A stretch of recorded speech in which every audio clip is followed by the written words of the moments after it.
Assalomu alaykum, qadrli futbol muxlislari. E'tiboringiz markazida futbol vaqti kanali va men boshlovchingiz Sarvarbek. Do'stlar, ertaga juda ham muhim bahs bizni kutib turibdi, tarixiy bahs. Nasib qilsa, ertaga 23-iyun O'zbekiston vaqti bilan 22:00 da, Moskva, Sankt-Peterburg vaqtlari bilan esa 20:00 da O'zbekistonning Portugaliyaga qarshi o'yini boshlanadi.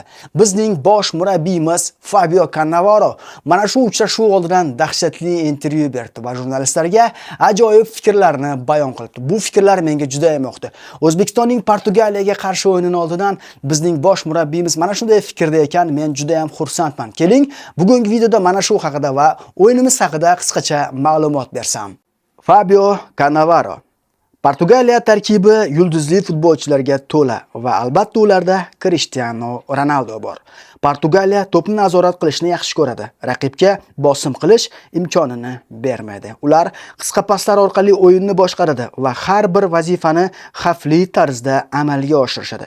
Shuning uchun ham biz himoyada juda ham imtizorli bo'lishimiz kerak. Shu bilan birga to'p bizda bo'lganda ularga muammo tug'dirishga harakat qilishimiz lozim. Ha, albatta, Ronaldo buyuk futbolchi va juda ham katta yulduz. Ammo o'yin boshlangandan keyin bularning barchasi unutilishi kerak. Biz o'z vazifamizga e'tibor qaratishimiz shart va zarur. Turnir yakunida men odamlar O'zbekistonni jahon chempionatida ilk bor qatnashayotgan, lekin har qanday kuchli jamoadan qo'rqmaydigan jamoa sifatida eslab qolishini xohlayman.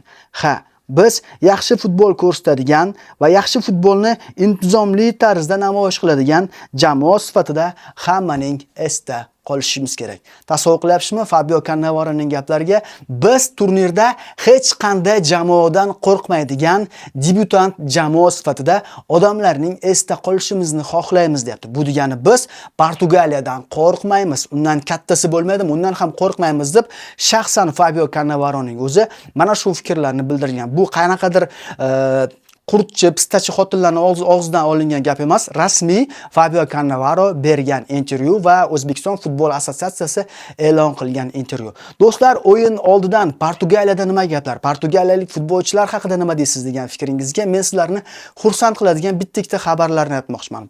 O'zingiz ko'rdingiz, Kongoga qarshi bo'lgan uchrashuvda Portugaliya sochilib ketdi. Dunyoning eng kuchli markaziy yarim himoyachilarga ega bo'lgan Mendes, Neves, Bruno Fernandes, shundan tashqari Vitinhasi bor bo'lgan eng kuchli yarim himoyaga ega bo'lgan Portugaliya Kongoga qarshi uchrashuvda bor-yo'g'i 2 marotaba golli vaziyat yarata oldi. Hamma maqtayotgan markaziy eng kuchli bo'lgan terma jamoa bor-yo'g'i mana shunaqa natija ko'rsatdi. Darvozaga to'p yo'llash esa juda ham rasvo holatda. Bor-yo'g'i 3 barobar ular darvozaga to'p yo'llashga harakat qilishgan. Xullas kalom do'stlar, bitta katta muammo bor. Portugaliyaning ichida ichki muhit juda ham buzilgan. Ronaldo tarafdorlari va Ronaldoga qarshi futbolchilar ikkiga bo'linib olishgan. Mana shu ichki muhit rasvoligi sababli ham ular Kongoga qarshi bizdan ham kuchsizroq bo'lgan jamoaga qarshi yomon o'ynashdi. O'ylaymizki, ertaga Portugaliya bundan battar ahvolda bizga tashrif buyuradi. Kerak bo'lsa, Xudo xolasa bundan ham battar kayfiyatda o'ynashadi va biz bilan ham Kongo bilan o'ynaganda rasvo o'ynaydi degan umiddamiz. Tarkibida Ronaldo bo'lsa nima qilibdi? Tarkibida Neves bo'lsa nima qilibdi? Tarkibida Bruno Fernandes bo'lsa nima qilibdi? Tarkibida Bernardo Silva bo'lsa nima qilibdi?